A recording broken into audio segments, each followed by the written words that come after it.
he asked me for something personal so that you would see me as an actual person rather than a talking head. So first I want to tell you I have a wicked sense of humor. You will probably see that during this conversation. And this will go way better if it's interactive rather than I don't do well as a talking head. I'm not television, I can see you. So what I did on my last birthday, because why not, I strapped a perfectly good man on my back and I fell out of a perfectly good airplane for the second time in my life.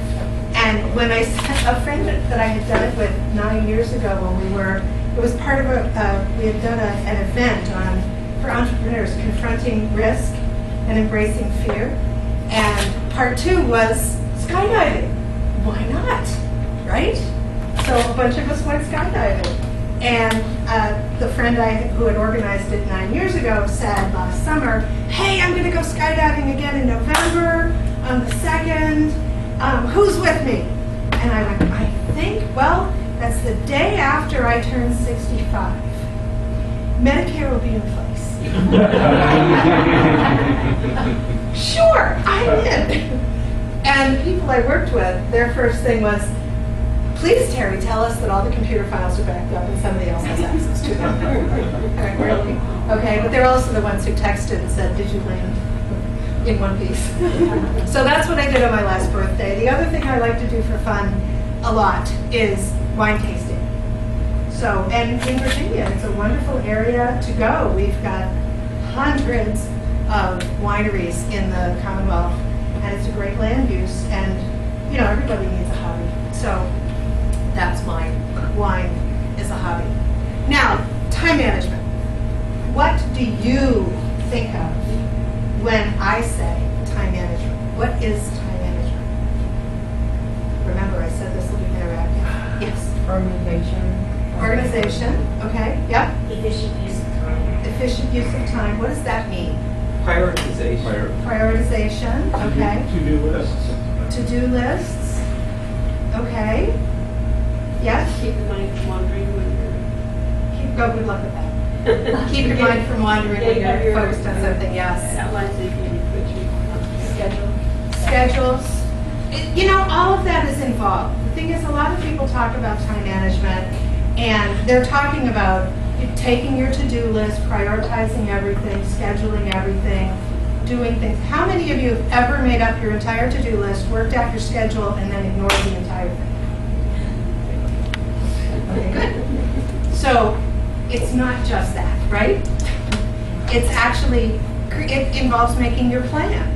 It involves following your plan. It involves how do you keep yourself motivated. It involves how do you decide what you're going to do. Productivity is not about getting a lot of things done. How many of you've gotten a lot of tiny little things done just so you can feel productive, but nothing actually got accomplished? Is that just me from time to time? Okay. Anybody ever write something on your list just so you cross it off? Oh, yeah. I emptied the dishwasher. Yay! Cross that off. So it's about how do you decide where you're going to put your focus. More accurately, it would be where are you going to focus your attention in the time you have. Everybody has the same 24 hours a day. Some people accomplish crazy amounts in that 24 hours. Some people do a lot of stuff in that 24 hours and don't accomplish anything. And some people just seem to float along and everything works beautifully for them. What you don't see is under the water where they're paddling like crazy. So it's really about where are you going to focus, because you can't manage time. Have you noticed? It's just going to keep clicking along. We invented it anyway. We forgot that. We invented it. So what are you going to do with your time? Where do you need to put your focus? And I'm not a proponent of 50, 60, 70-hour work weeks. Neuroscience has demonstrated that is not effective. In fact, your productivity peaks at about 35 hours. It slows down after 35 hours. And at 55 hours, it goes off a cliff. which is then, everything you're trying to do after 55 hours, you may as well stop because you're going backwards. It's going to take you more time to correct. Everything's going to take longer. So, for how many of you is that news? For how many of you is that good news? Okay, good. So it's our brains are not wired that way. Our brains are wired to work in focused bursts of time for short periods of time. And how long do you think you can focus before your brain goes on walkabout? About an hour? 90 minutes. Maximum 90 minutes. Even if you enjoy what you're doing? Even if you enjoy what you're doing. You can only focus for 90 minutes. And that's not everybody, by the way. Sometimes you can only focus for 5. World-class people can focus for 90 minutes. World-class musicians, artists, writers, entrepreneurs can focus for 90 minutes. And then your brain, you have to take a break. Have you noticed if you try to push on, your brain will make you take a break? You'll find yourself following links down rabbit holes on the internet, or you'll be daydreaming, or it'll be like crazy compelling to do the laundry, or take a walk, or Personal one, yeah. yes, exactly. It just gets really. You have to take a break. It doesn't have to be a long break. It could be as simple as stop, close your eyes, take 10 deep breaths. How many of you get twitchy at even the idea of that? You're not any of my clients. My clients get twitchy. My clients tend to be type A, driven control freaks. I help them make a lot more money, so they love me. But I also make them stop being crazy, busy, exhausted, and overwhelmed. Notice I didn't say I make them stop being control freaks. I don't think there's anything wrong with that. I just think it needs to be directed in a direction that will make a difference, which is not where they're focusing at the moment. So, time management. What are some of the challenges you have with time management when you're in transition? There's no set schedule. No set schedule. No set by outside. Right. Yeah. What else? Yeah. Deciding what to do first. What to do first. Very good.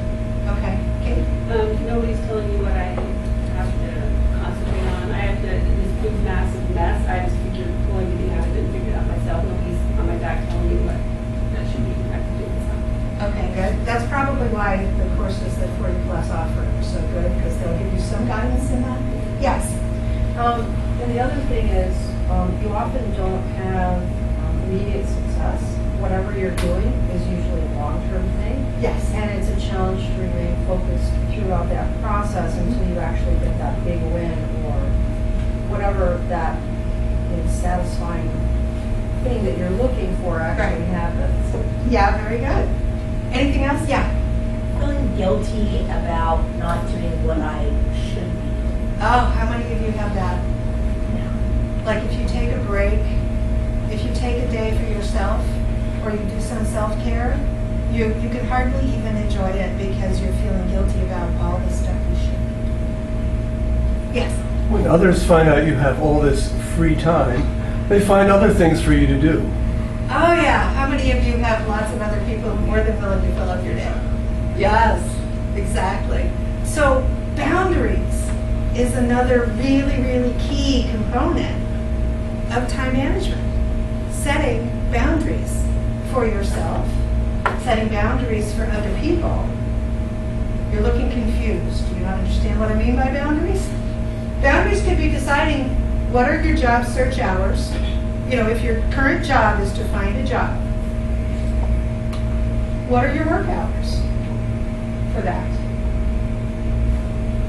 When is your break time from that? When is your social time outside of that? When is the time you're going to fulfill other roles that you have in your life outside of that? Because those don't go away, right? You still have a life, yes? Yes? Yeah. Checking.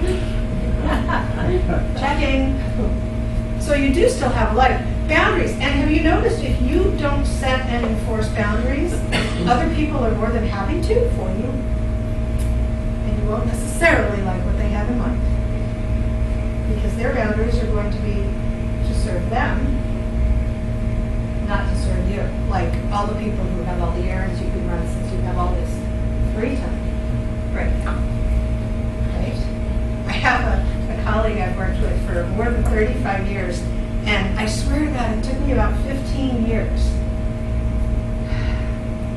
where we had a very similar conversation. She would call and say, "Are you free on Friday?"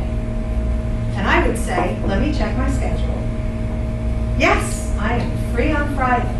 And she would say, "Oh, great, I need you to do X, Y, Z." I said, "No, I'm not available for that." She said, "You just told me you were free on Friday." I said, "I am. Friday's marked as a free day." I mean, that's what I'm looking for. It's a day off. Not available for you. And this conversation just kept going over and over and over and over and over and over and over. And I finally said, it would probably save a lot of time if you, instead of saying, "Are you free on Friday?"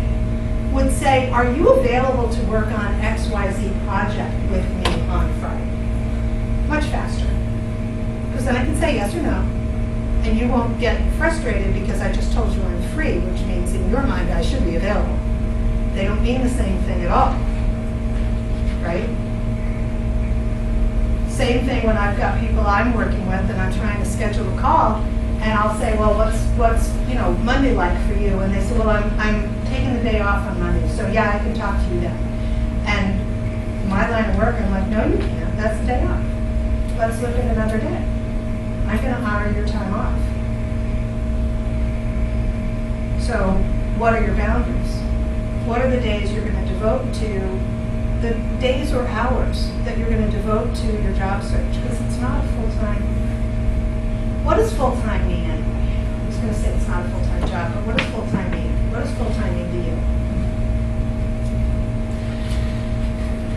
You can't take it anymore. Well, that could be flexible. Well, that's what I said. I was 25 hours on the job Huh? search. I totally missed the comment. What? Oh, she said until you can't take it anymore. Oh, Right. No, but what is full-time? I have one client for whom full-time is 35 hours a week. I'm just reflecting, I had a very nice job situation where it was 35 hours a week. Yeah. That was it. Yeah. Now I'm thinking back how much I appreciate it. But I Well, had look, the those thing days, is, so. when you're really designing your day, right, and you're designing your day for performance and productivity, you're not going to be able to get in more than roughly 5 hours of truly focused work in the course of a workday. Now, you can spread that 5 hours over 16 because you're going to let yourself get interrupted by everybody and their duck throughout the day, or you can spread that 5 hours over 5.5 to 6. It's up to you, right? So the client who works 35 hours a week, actually, it's around 30, she just has very focused hours where she's full tilt boogie working, and there's nothing else going on. And before then and after then is, her time. So she's she's with her kids, she's training, she's a master class rower, she's training, she's competing, she's, doing all the other stuff she does in her life. But she's putting in that 5 focused hours a day or more, 5 or 6 hours a day of just really working. And then, not adhering to, everybody thinks that it has to be 9 to 5. Well, who said? 9 to 5 doesn't work for her. She's on the river at 4 o'clock in the morning.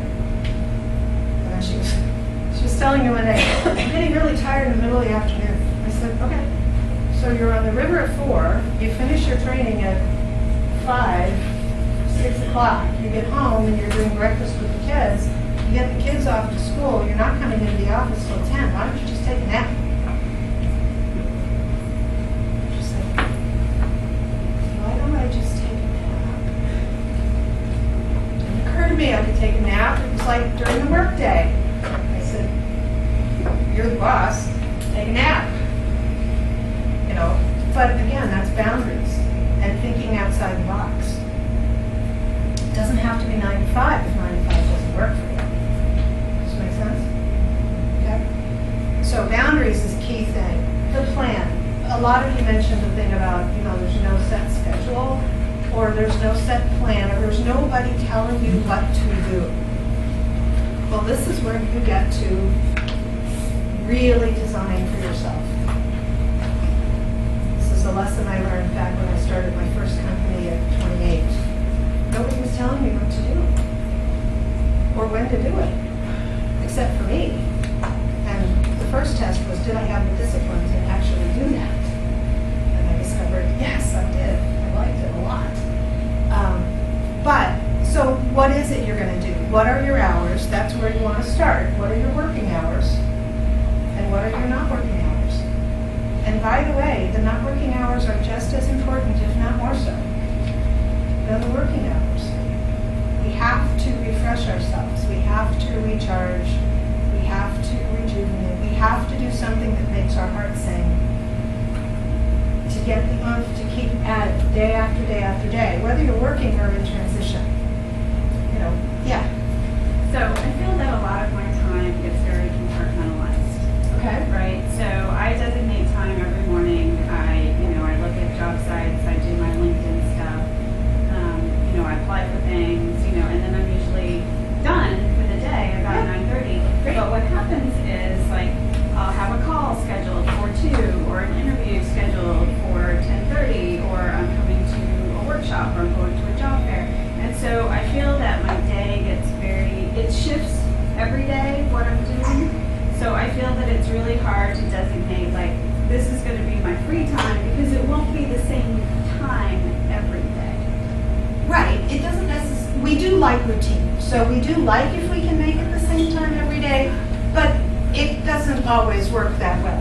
But that's when you're designing, even if you're designing like a week at a time, I would do things when I design my schedule. I decide, okay, here's the blocks of time when I'm going to be available to work with clients. Notice I'm not checking with my clients. I'm saying I'm going to be available for client work these days, these hours. So then when client work comes up, it gets scheduled. In those days, those are the options I give my clients. I don't say what works for you, because I don't care what works for them. Here's what's going to work. I do care, but they fit in. I did say I had a sense of humor, so deal with it. So I schedule that. I also decide when I'm going to do the writing that I do, or the course design that I do, right? And I do a lot of things in advance as well. Like if I'm going to be leading a workshop, or if I'm going to be doing a conference or something, I schedule the first day back as completely off, called don't book anything here at all, please. And I just don't, because I have discovered, after much trial and error, mostly error, that I'm brain dead at the end of those conferences, and I can't function, and trying to pretend I can function is just brutal for everybody concerned. So I just say, okay, good, that's a day to bring everything back in existence, but I have no commitments that day. I may sleep in late or not. So it's looking at how is it going to go, right? I understand when you're in transition, you've got far less control over when you may be able to do interviews, because it's going to be somebody else setting the schedule. But they're not going to be doing things like setting an interview for 7 o'clock at night, generally, right? They're not going to be doing things like setting an interview for 7 o'clock in the morning, I hope. Really, I'm not a morning person. So you can say, okay, I've got these blocks that I have to account for as I lay out my week. So what does this week look like? One of the things I would do is I'd have what I call my income producing blocks. So these were, and in order of hierarchy, I was either working with a client, meeting with a prospect, networking to meet more prospects, right? So I'd look at my schedule, and the blocks that were filled with, I was already working with a client, were filled with them working with a client. Great. But I had other blocks that weren't necessarily filled yet. So I'd look at the schedule and I'd say, okay, what prospects am I following up with? Who can I set up a coffee with, or a lunch with, or a phone call with, or a Zoom call with? And I'd schedule that. And then if I still had some of those blocks of time open, I'd look to see, okay, well, where can I go network? What can I do? What can I do to add more people into my list of people I want to talk to, right? Who do I need to talk to? Who else do I need to talk to? Where do I need to go do a capabilities briefing? Or who do I need to go sit down with? Or what friend haven't I talked to in a while? See what they're up to and find out what they're looking for. Because that's part of my networking as well, is about how can I provide some of my connections? How can I help them with what they're trying to do? So I do that on a weekly basis and then look to see, just make sure it's not going to be the same every day. But if you've got the key things blocked in, then the white space around it is where the rest of life can happen. Now, for years, I said one of my goals was I wanted to exercise on a regular basis. Oh, yeah, I failed, whatever. And then I developed osteoporosis, and the doctor said, walk. You have to walk. You have to walk every day. So I figured, okay, let's start with walk 3 times a week. That was the goal. I'm going to walk 3 times a week. I failed. For 90 days. I think I walked 3 times in 90 days. And then one of my neighbors said, well, I got to walk too. So why don't we just get together in the morning and we'll walk together? She said, my doctor wants me to walk for 2.5 hours a week. And I did math. I said, well, that's 35 minutes a day. I could do that. And I'm the time expert. I had been trying to con myself with, I don't have time for this. I get up in the morning at about 7, and I don't start work until 9:30, 10 o'clock, because it takes me about 2.5 hours of staring into space for the brain to start engaging. Am I the only one? Nothing to share. I'm not one of these people who, gets up in the first 2 hours, they've done 4 yoga classes and all these other things, and they're like Energizer bunnies, and like killing me now. I'm just spending 2 hours trying to wake up. But we decided, okay, we're going to do this. So we started in April of last year, going down to the gym where we live and walk on the treadmill for 35 minutes. And our reward for walking on the treadmill is we either finish walking on the treadmill and then go have a cup of coffee, or we finish walking on the treadmill, we go soak in the hot tub for 10 minutes and then go have a cup of coffee. But we can't have the hot tub or the coffee if we don't do the walk. And we've kept it up. We skip maybe 1 day every 3 weeks-ish doing that. And, I will tell you, it was not one of the goals, but walking 35 minutes a day now for 16 months has walked off 50 pounds without changing anything else in my life. I didn't give up wine, I didn't give up food, I didn't give up anything except the period from about 8:15 to 10:15 in the morning when I am down at the gym or in the hot tub or having a cup of coffee. So that just went into the calendar, and there's very little. Today I did not walk because I had to be here by 10 o'clock, and I knew I wasn't going to be able to do walk and hot tub and coffee and get dressed and be presentable and get to town. So I'll walk later. But it's looking at my schedule on a weekly basis and how the things need to move around, and then what are the non-negotiable parts for me that have to be in there. The exercise has become non-negotiable. Although one neighbor said, did you enjoy your walk today? And I said, no. I did not enjoy my walk today. She said, what do you mean? You walk every day. I said, I know. I don't enjoy it, ever. I really don't. I don't like it. I don't like having to get up and go do that. I like the results. I like the health benefits. The walking, not so much. But that's one of the things you keep doing, right? We do things whether we like them or not, sometimes because we said we would do them. So that's another lesson, is be careful what you said you'd do.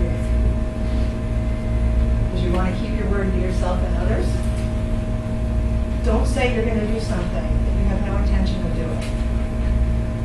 Because the hardest thing, the first person we usually break our word with is ourselves. And that's the worst person we can break our word with. Because then we don't even believe ourselves when we say we're going to do something. That's another key thing people don't think of in terms of time management.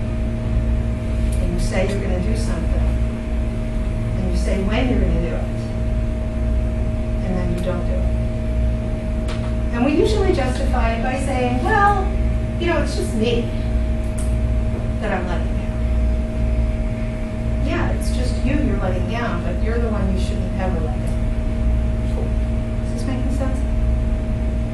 Yeah? Okay. Particularly in the job hunt, because you're already sort of self-critical what happens if you're not getting interviews and stuff like that. And when you don't give it 100%. Absolutely.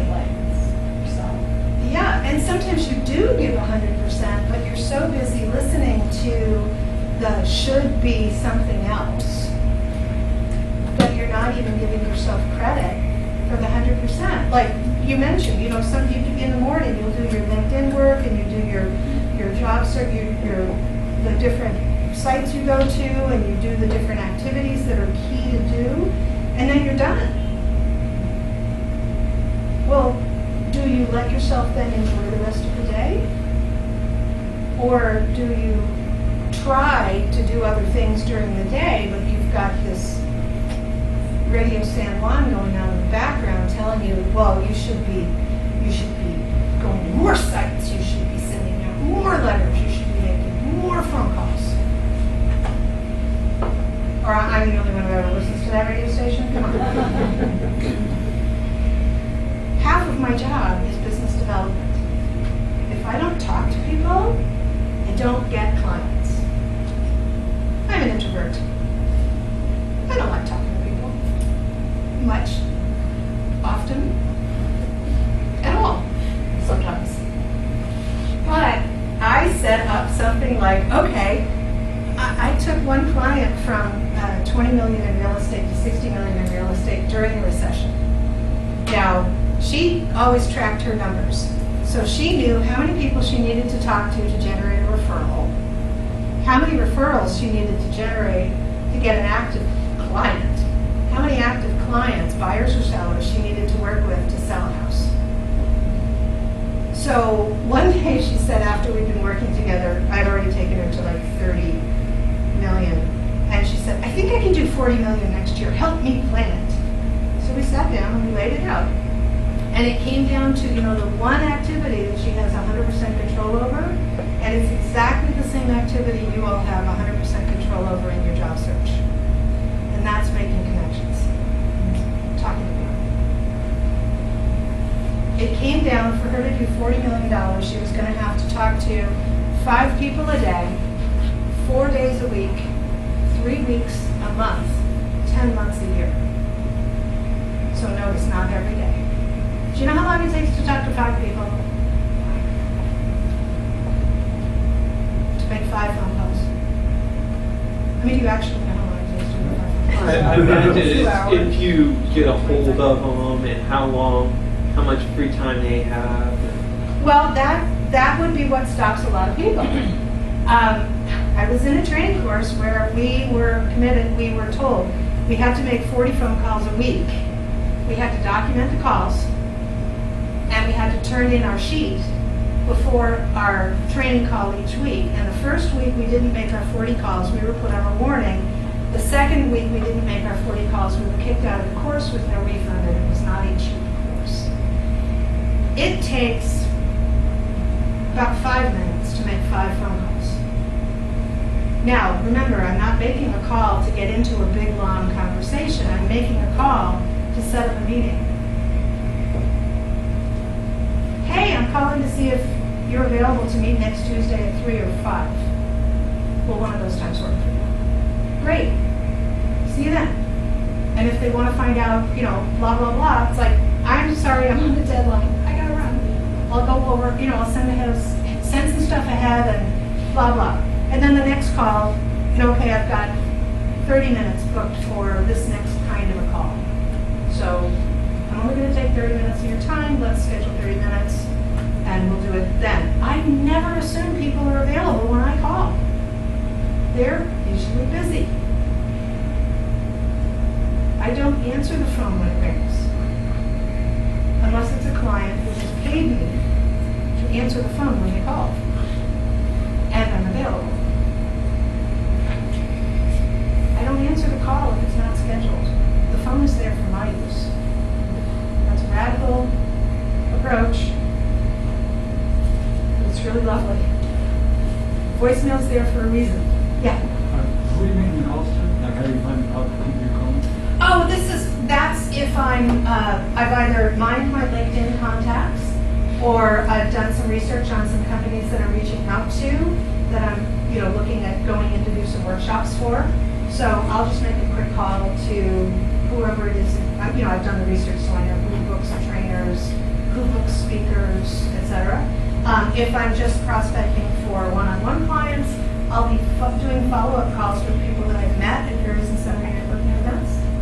I always have that list of people available, and now I have it on my phone, not in my contacts, but in a client relation management system on my phone. So I just go through and touch base. And I have a practice of reaching through and touching base with everybody I'm connected with over the course of a year. So I never run out of people to talk to. But if all I have to do is make 5 phone calls, it's like, okay, today, make 5 phone calls. Yay! I can worry about it all day long and have it hanging over my head, an elephant on a tiny little thread. Or I can get it done and move on. Which do you do? Yes? May I ask what software or whatever you use to help you keep track of that? Oh, there are so many out there. I use one that's not inexpensive. It used to be called Infusionsoft, now it's called Keep. But HubSpot does it, Pipedrive does it. Pipedrive is more geared towards sales. HubSpot. Even Outlook, you can use your contact list in Outlook for that. Just Google CRM. There are lots of really robust free systems out there. Try them out. They almost all have a free trial. Some of them are free anyway. Some have free trial. Oh, what's the one that somebody else was using? I think Contactually is another one that I've heard really good things about. But you've got to try them out yourself, because there is no one-size-fits-all system. There's no one-size-fits-all conversation system. There is no one-size-fits-all calendar system. There is no one-size-fits-all anything. Women, we know this, pantyhose.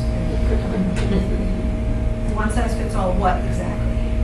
So there is no one-size-fits-all, but you've got to find one that's sort of geared to the way you think.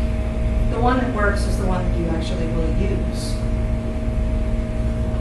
If it's everybody else's, like the Getting Things Done system by David Allen is a brilliant system for people who are hyper analytic. Drives me crazy.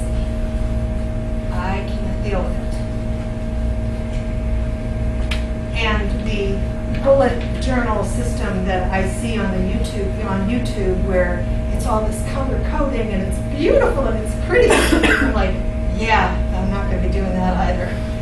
I'm not that creative. I'm just not going to be doing it. But I will take the parts that work for me and adapt them and create something myself. So, okay? I just need help following up with people that I've networked with. That's where I kind of drop off. What I did, the first system I ever used was index cards. I'm not kidding. Go low tech. I'd have their business card on an index card. I'd have a ticker file, 1 to 31, January through December. I'd pick out the card, I'd make a phone call, I'd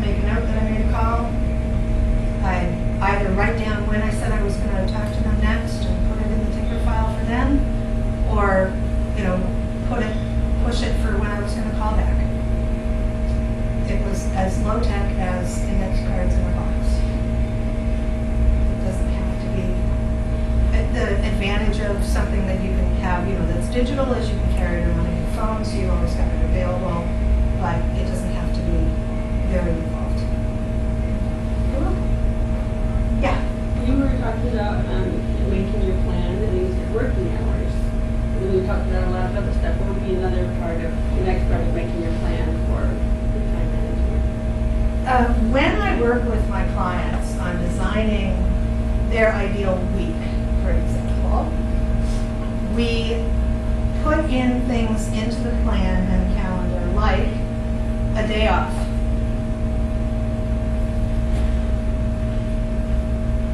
Gets marked in. Now, I have had engineers say, well, can I do like from 3 o'clock Saturday to 3 o'clock Sunday? And I'll say no.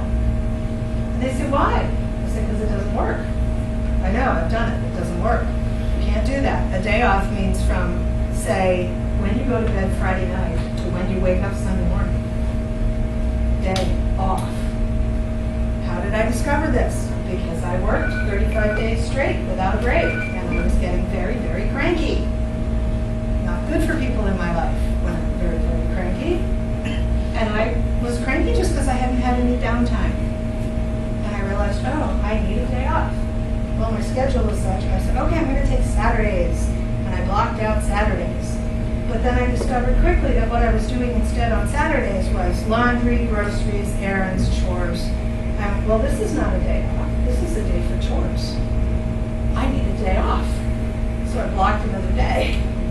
But it took a while, right, to get it in, get it grooved in. And sometimes you can only block a half a day. But I really challenge people to block an entire day off. And then the next thing I have them block off is date night with their spouse, significant other, or a social night with their friends. Something social to keep you connected to other people. Critically important, because it reminds you that there's more to life than the job hunt or the job or the, whatever. And it doesn't have to be date night. I have one colleague I've worked with for 35 years. When her kids were small, when they were in school, she and her husband, their date night was Wednesday at lunch for 2 hours. We all knew, don't try to call them that. There may or may not have been lunch involved. But that was their regular appointment with each other, no matter what. And that worked while the kids were in school. Right?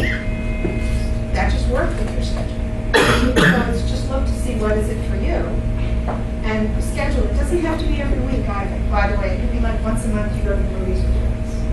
In my case, it's once a week. Once a month I've got one group of friends. We do this one wine tasting over at Foxfire Grill in Annandale.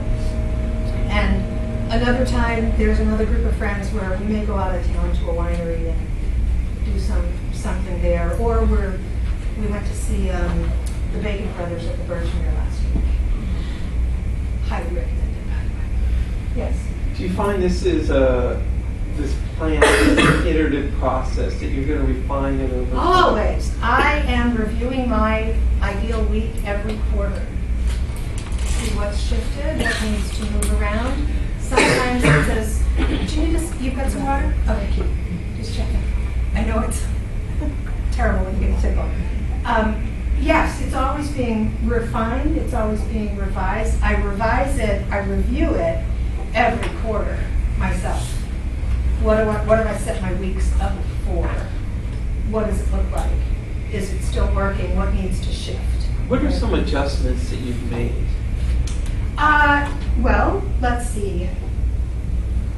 I was at one point writing a column for the Washington Business Journal, so I had a big chunk of time, big block. I'm a fan of time blocking. I had a block of time when I would do my writing. And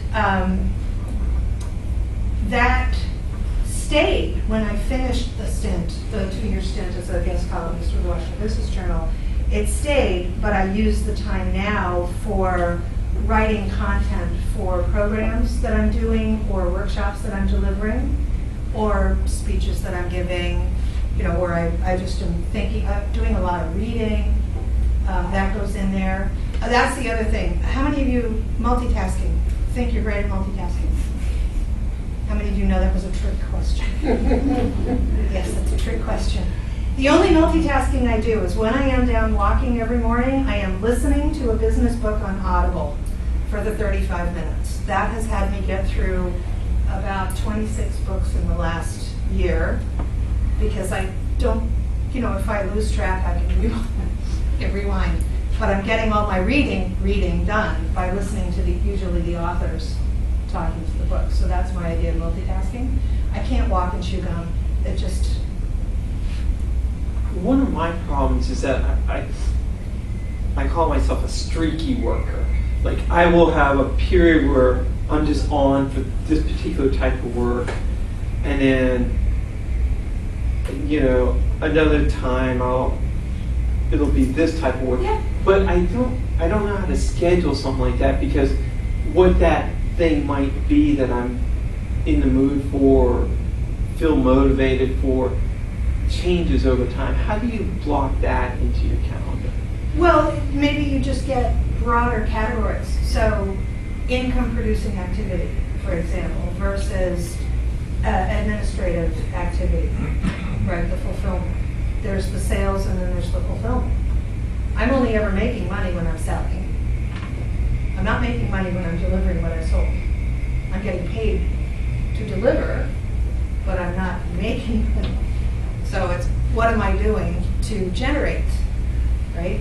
And there's a number of things I could be doing to generate. I go through streaks myself. Sometimes I'm working with a bunch of people and we're playing a game and we're doing, how many people can we contact this week?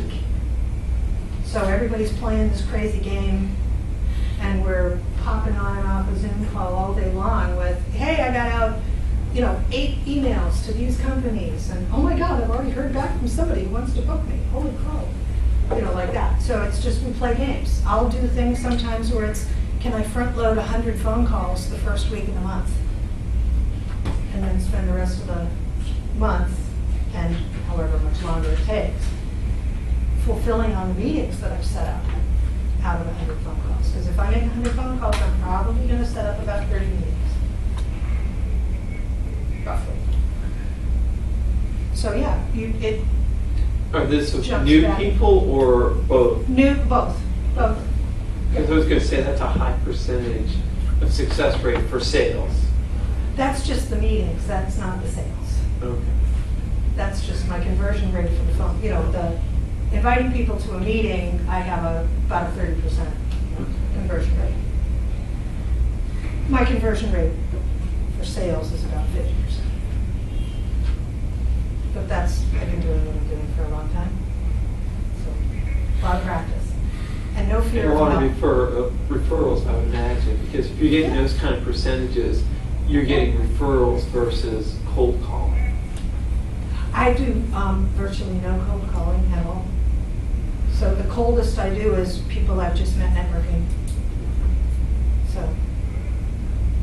which is why you want to get out. That's the other thing when you're in transition.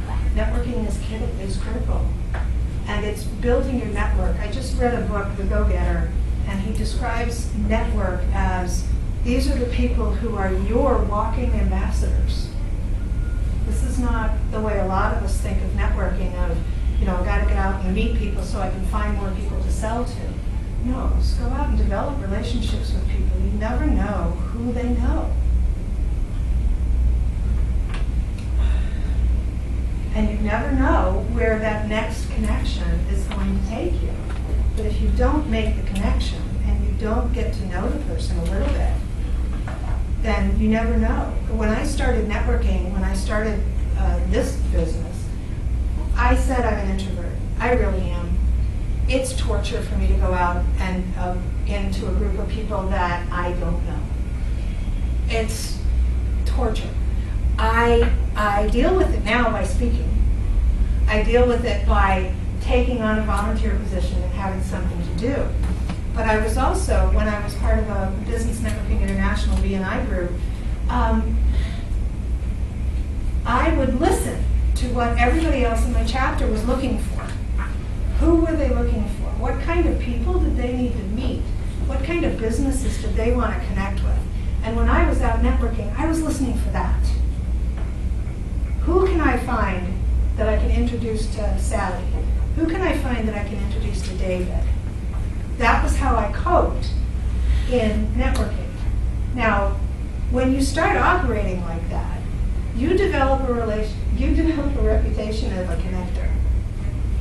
Everybody gets to know who you are, and you pretty much get to know who everybody is. And somebody asks for something, and you know somebody that you can connect them with. That's a really good way for an introvert to survive. For anyone, actually. For anyone, right. I'm just saying for an introvert, because I don't understand extroverts. But that's a good way to survive. And it had really wonderful benefits for me in terms of my business as well. You can imagine the number of karma points I amassed. And the number of people I introduced to each other and the amount of business I was able to connect people together to do, it builds up. And all of a sudden there would be things coming from seemingly left field in my direction, but it was because I had connected somebody with somebody who connected with somebody who connected with somebody else who, when they were looking for such and such, they were told, oh, you need to call Terry. Here's her number. And one of those connections, I swear, it took me 4 months to track down where was the original, who referred that person to me? How did that person find out about me? You know? But this is also why you want to do things like make sure that your LinkedIn profile is punched up and robust and a little out of the normal looking like, I see you've got, in a couple weeks, you've got a LinkedIn expert coming to speak. Highly, highly recommend you come to that session because there's stuff you can do with LinkedIn that will make an enormous difference and set you apart from everybody else out there job hunting. Right? You can tailor it for more specifically who people are looking for and who you're looking for. Yeah. Question about LinkedIn. I'll get these emails from LinkedIn or other sites that I'm registered on saying, hey, this is some openings in marketing. And these will come in whenever. So it's really hard to schedule for those, and yet I feel they need to be reacted to quickly if it's something I'm interested in. If you have a block of time in your calendar called following up on leads, that's when you would do it. You don't have to drop everything the second it comes in. Okay. But if you've got a regular activity of following up on leads, then all of that gets stuck in that bucket and you do it all at that point. It's much easier, haven't you noticed, if you do the same thing, if you keep doing the same thing, you get into a rhythm with it, versus, oh, I gotta follow this lead, now I gotta do this, now I gotta do that, now I gotta do that, where you're jumping all over the place like a flea without feeling like you're getting any traction. Which is why if I'm going to make phone calls, I've got a time blocked, and all I'm going to do is make phone calls during that time. I'm not doing email, I'm not doing anything else, I'm just making phone calls. If I'm dealing with email, I'm just dealing with email.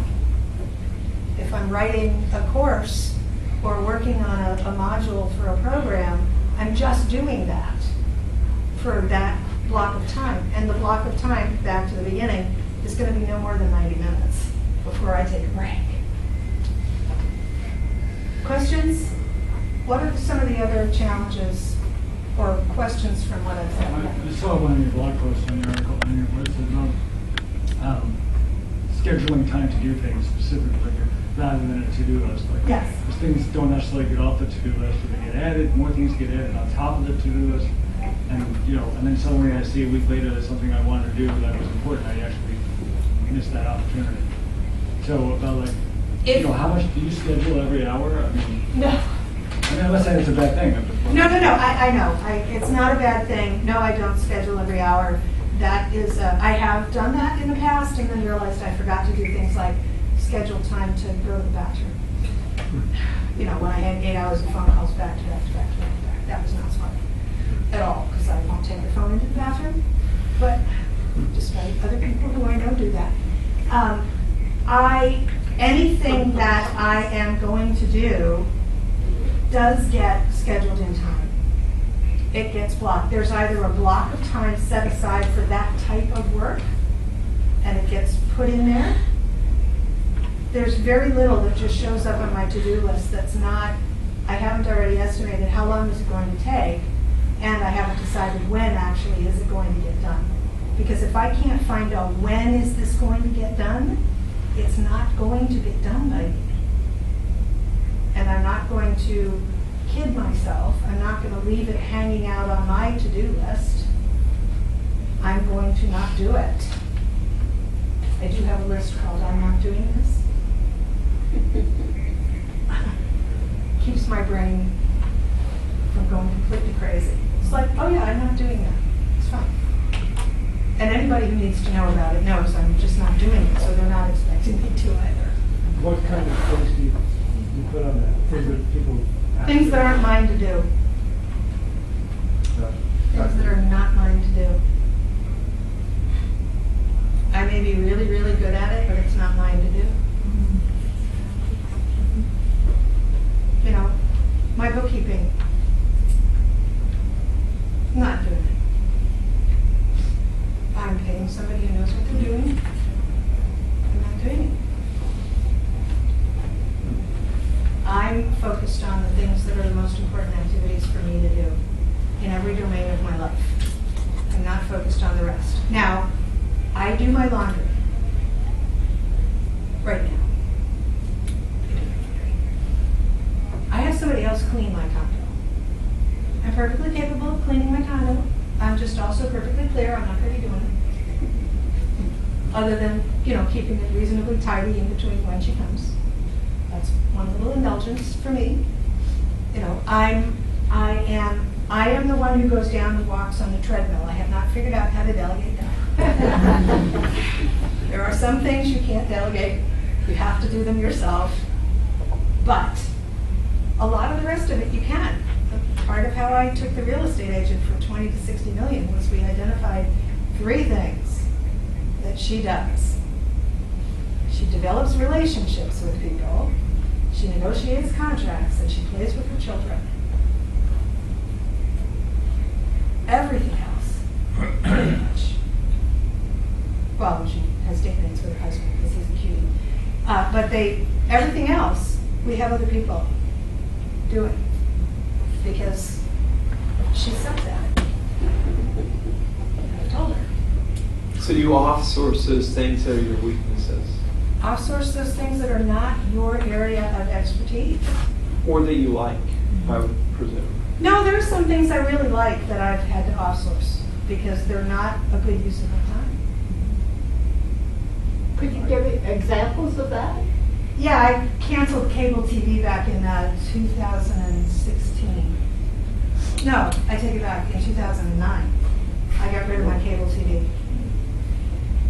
I love watching TV. There are certain shows I was addicted to. There are some shows I still like to watch. I just watch them streaming on my schedule, on demand, on my tablet, occasionally. Not every day, or every week, or every month. But, you know, I love binge watching TV from time to time. I'm just not going to do it anymore. Yes? Yeah, 2 questions. Back to walking with your neighbor. Let's say if you had not made that connection, how would you get yourself? I just sucked it up and walked, ultimately, Okay. because ultimately it came down to my bones are crumbling. If I want to keep walking, I have to walk. So you just, Yeah. end of story. Okay, question number 2, back to making all the different connections.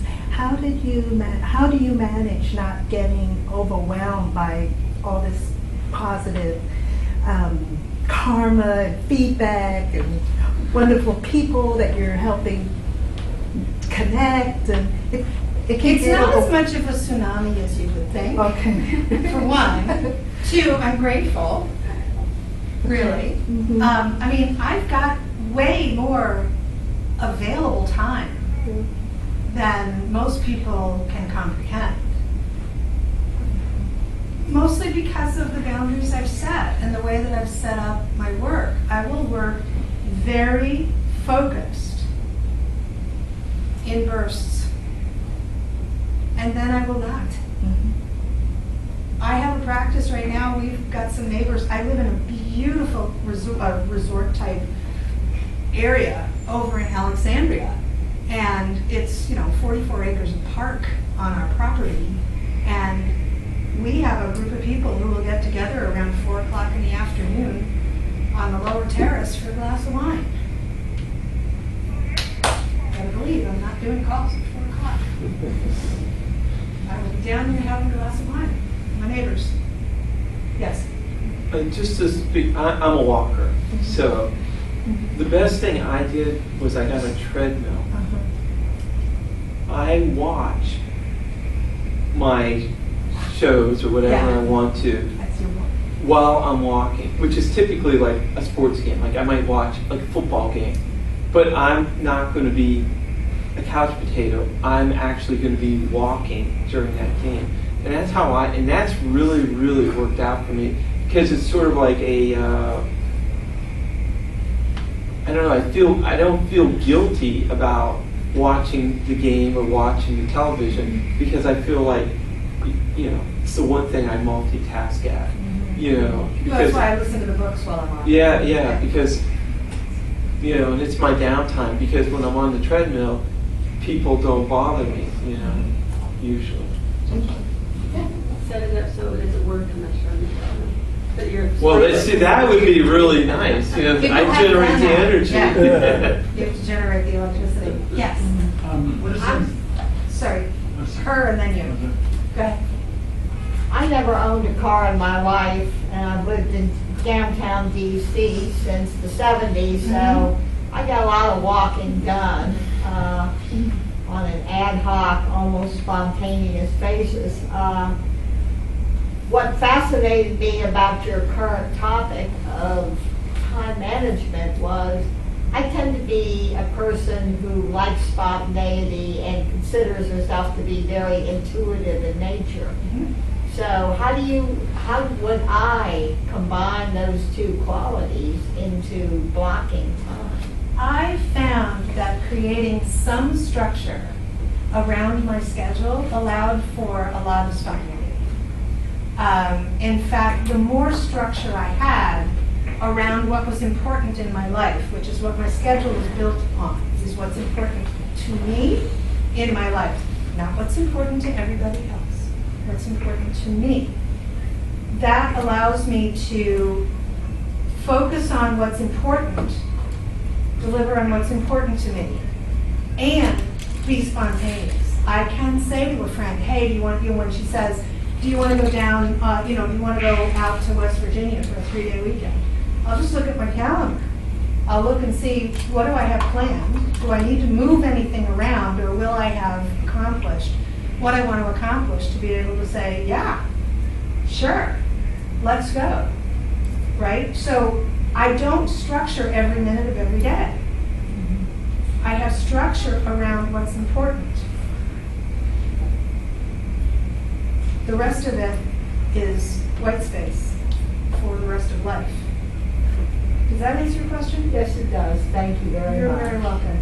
When you're talking to your clients, what are some common examples of people mismanaging time?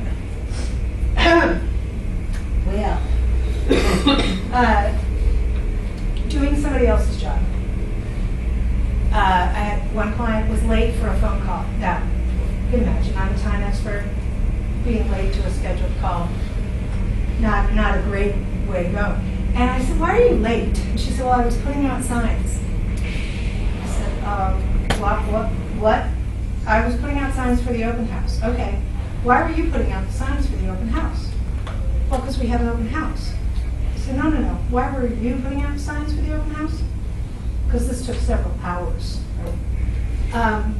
She said, well, because we have an open house. I said, you are not understanding my question. Let me see if I can rephrase it. Would you pay somebody $20,000 a month to put out signs for an open house? She said, hell no. I said, well, since you are now currently making $20,000 a month, why were you putting out the signs? She said, see your point. That those 2.5 hours, she could have been meeting a prospect or doing something else.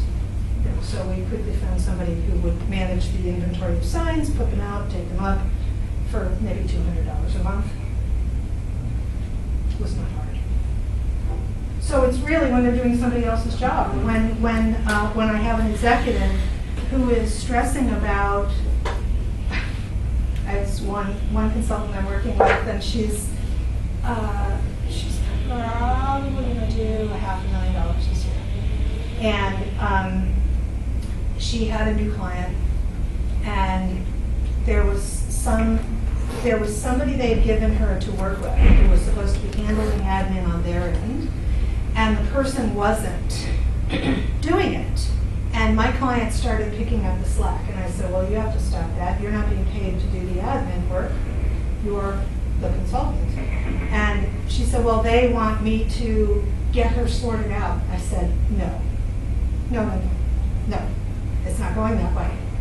She's not your employee. If she were your employee, you'd have fired her by now. She's not doing her job. You kick it back. Have it be your client's problem. It's your client's problem. It's not your problem. You were not hired. Her field is not HR, so she was not doing HR.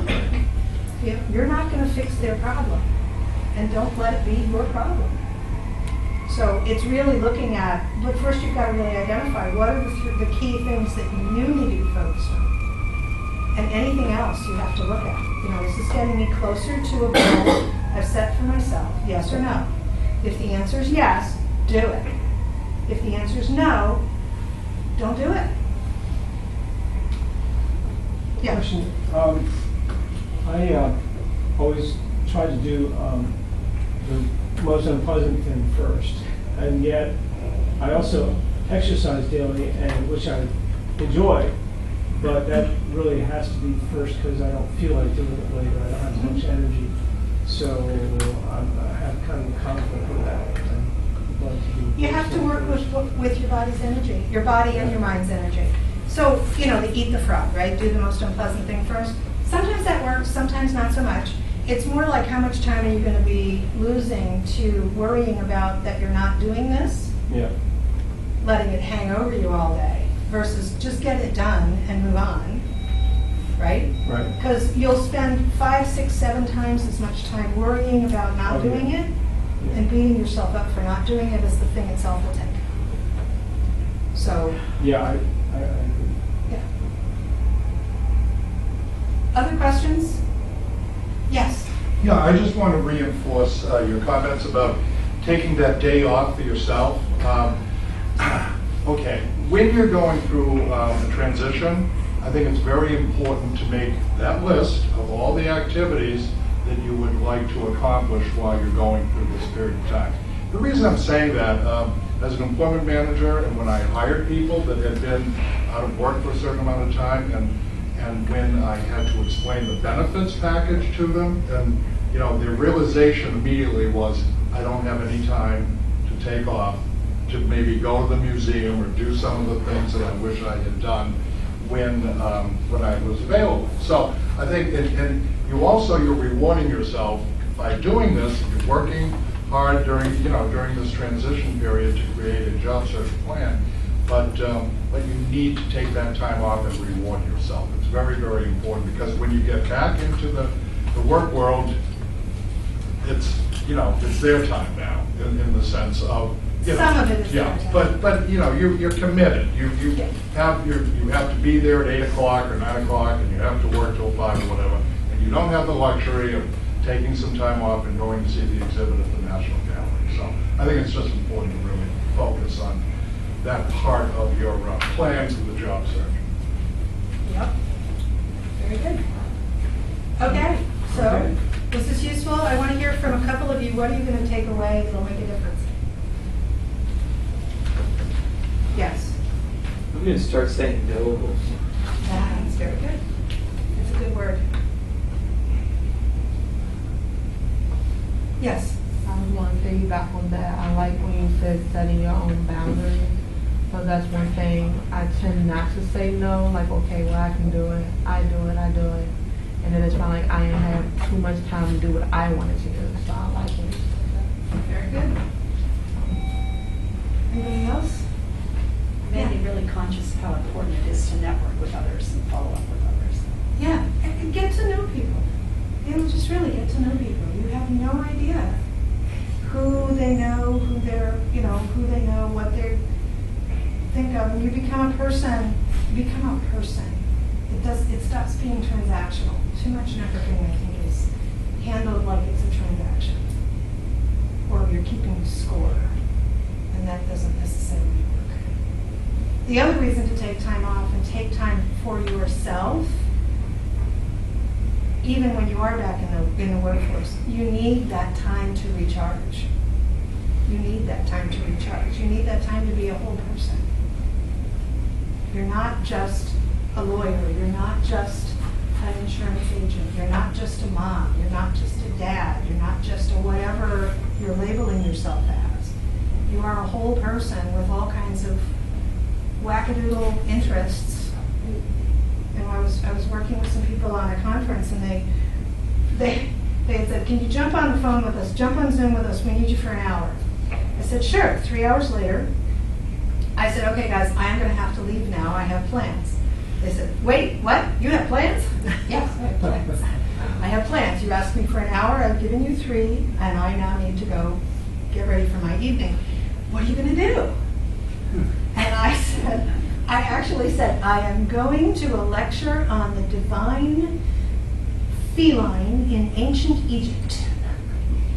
And one woman, like, blink, "Okay, I never would have guessed that in a million years." And the other one said, "Oh, I would have." She's no anymore.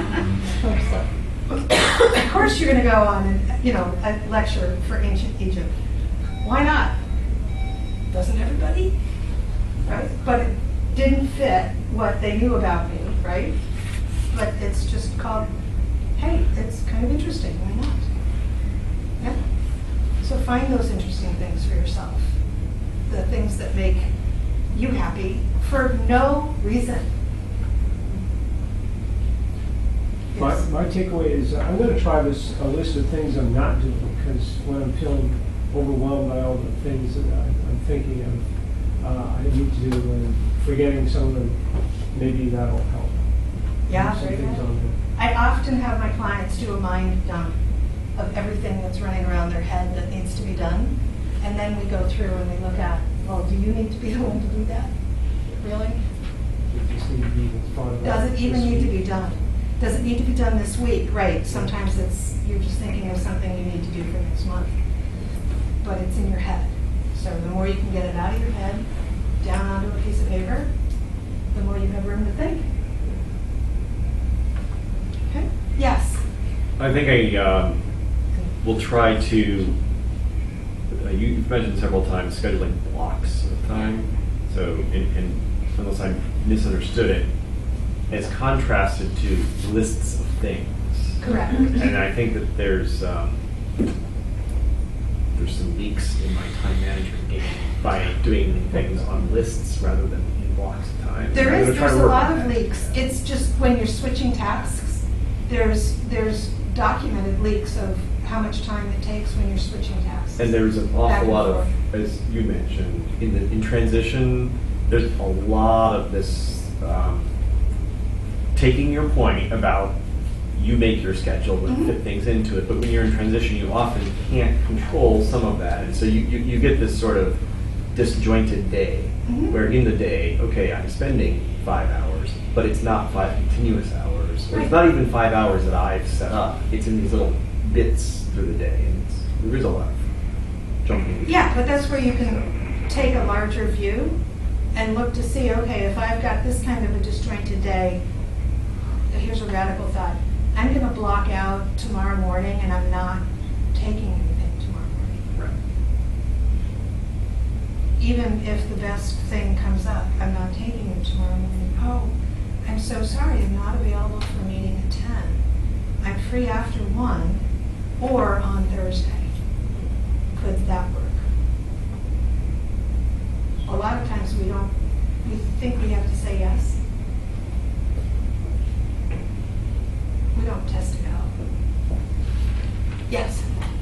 wanted to say that, especially when you're sort of used to feeling like your time isn't actually your own, just be more assertive about, you know, I have to have the uninterrupted blocks. You know, giving yourself permission to have the uninterrupted blocks. Yeah, and they don't have to be long. They can be 30 minutes, they can be 45 minutes, they can be 90 minutes. The world will usually keep turning on its axis if you don't answer the phone for 90 minutes, if you don't check your email for 90 minutes, if you don't respond to a text or WhatsApp for 90 minutes. Yes? Yeah, one last point. I took a time management seminar back in the mid-'70s. One of the important takeaways from that was if you read a piece of paper, you take an action on it. Well, in today's world, it would be like if you look at your email, take an action on it, or forget about it. I mean, do you agree with that concept, or how does that work now into time management? In other words, make a decision on everything that you're involved with at the time you're doing it. I follow that within certain parameters. Yeah. So, for example, I don't have my email popping up every time somebody has a stray thought. I do schedule specific times when I'm going to pull everything into my inbox and sort out what came in, and then I am making a decision. It's either getting filed or scheduled, or deleted, frankly. 80% gets deleted, the rest gets filed or scheduled. It doesn't get worked on right in that moment, because what I'm doing right then is I'm sorting my email. When I am dealing with things, yes, I will make a decision. Sometimes, very occasionally, the decision is I'm going to revisit this to decide later, but that it gets flagged so that it comes up when I've said it's going to be decided on. So I don't leave things hanging out, because that tends to weigh you down. It lives in your world like an incompletion, and your brain keeps trying to work it out. So that's a good rule of thumb. Don't let things pile up. I don't use my inbox as a to-do list either. A lot of people do. Their agenda is their inbox. Well, Brenda Bouchard, an author I know, says your inbox is a perfectly organized collection of everybody else's agenda. I do my agenda and then fit in with what's left. Useful? Yeah. Good. All right. All right. Thank you very much. Thank you very much.